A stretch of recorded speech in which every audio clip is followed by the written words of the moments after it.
Everyone, this is Kay from Heart to Heart 365, and this is the second part of my husband and our love and happiness series.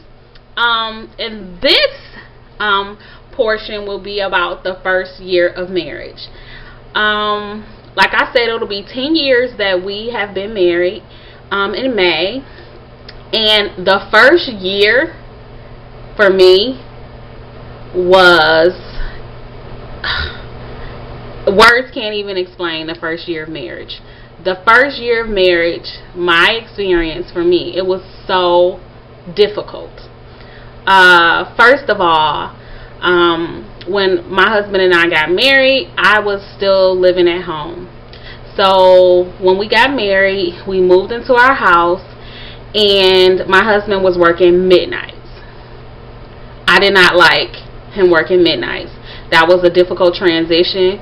I had brothers that were home when I was still at home living with my mom, and moving to a new house and my husband was working midnights. Not only was it scary, but it was just so difficult. That was number one. Number two,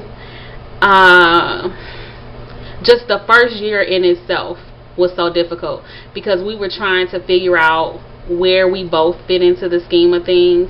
What was his role going to be? What was my role going to be? And the thing is that we went through marital counseling. We went to marital counseling the whole 2 years that we were engaged, and we even continued counseling maybe up into year 7. Because we felt like we just liked going. We liked being able to sit down and talk and discuss certain issues that we might not necessarily bring up, when it was just he and I. So we went through marital counseling, and it was just some things that marital counseling totally missed. Like, for instance, my role. What was his expectation of me? What did he expect me to do as a wife? Did he expect me to cook every day? Did he expect me to clean every day? Just little things like that. That first year was just so difficult. And when I say it was so difficult, I mean, like, say for instance, my mother always taught me that, you have to make sure your house is clean. And so every Saturday morning, my mom and I and my family, we would get up and clean the house. That was like our Saturday morning ritual that we did.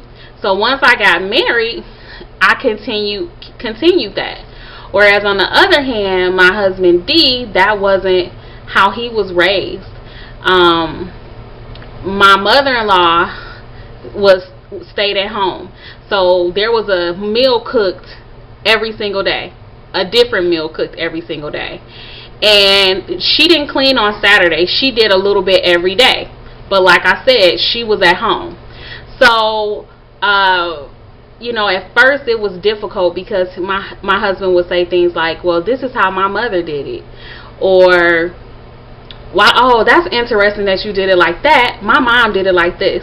And at first, I would take it offensively. Like, look, I am not your mama.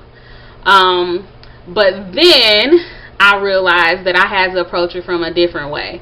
Like, well, yeah, your mom did it like that, but this is how I did it. This is how I was taught. This is which way I prefer. So little things like that. Second of all, the first year was difficult because it seemed like we stayed into it. Like we were constantly bumping heads.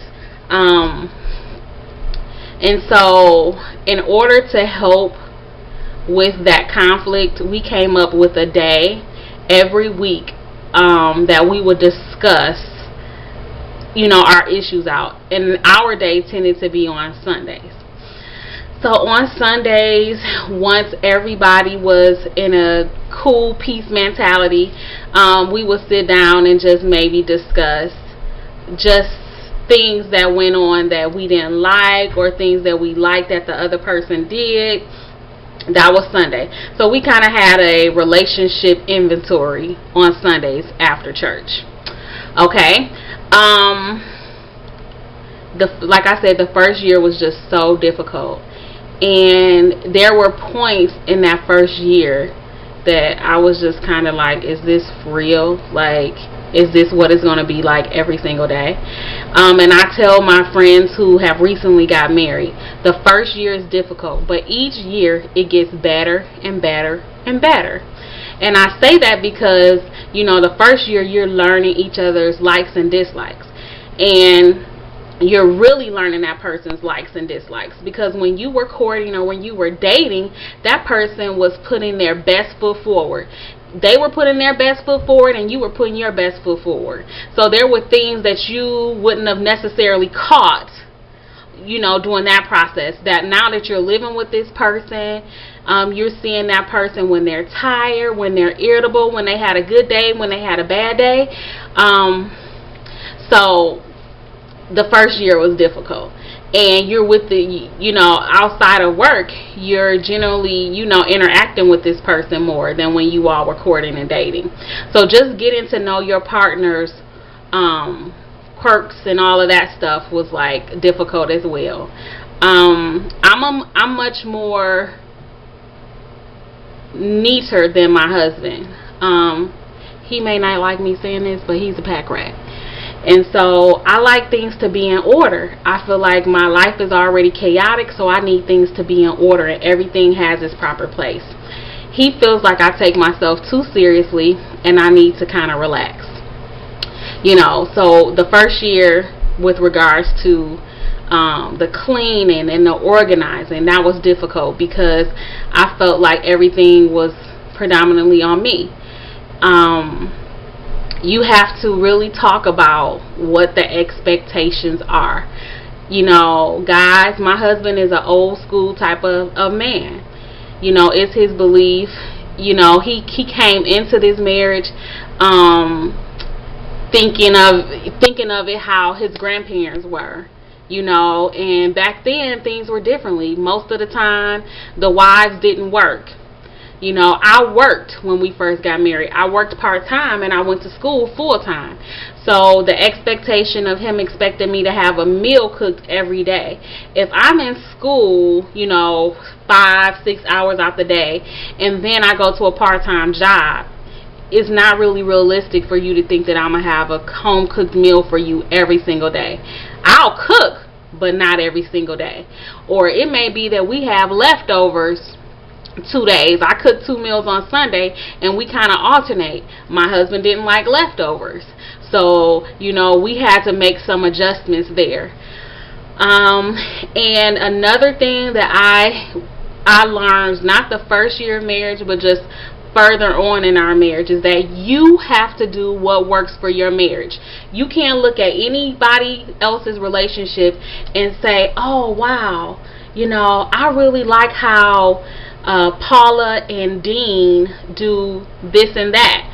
Well, that works for Paula and Dean, and they're two totally different individuals with different experiences than you and your husband. You have to do what works for you regardless of what anybody else says. And you know, there comes a time and a point in everybody's life where roles change, things change, circumstances change.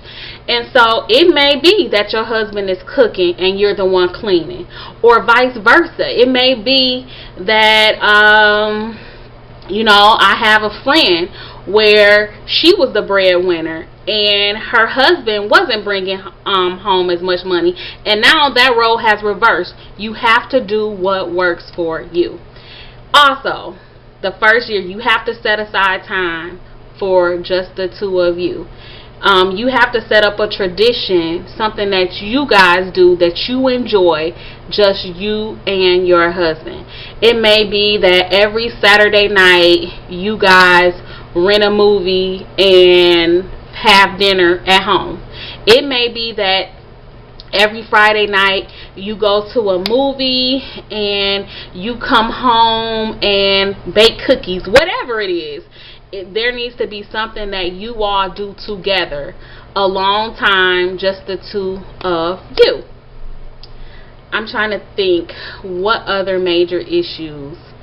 The first year, basically, you're just getting to know one another, and the first year is so difficult.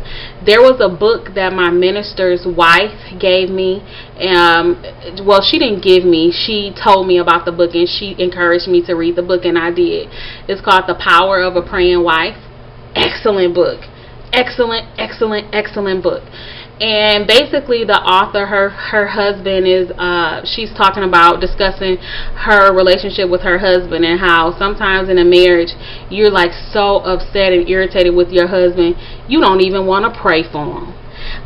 So that book was an excellent relationship book to read. I would recommend it to any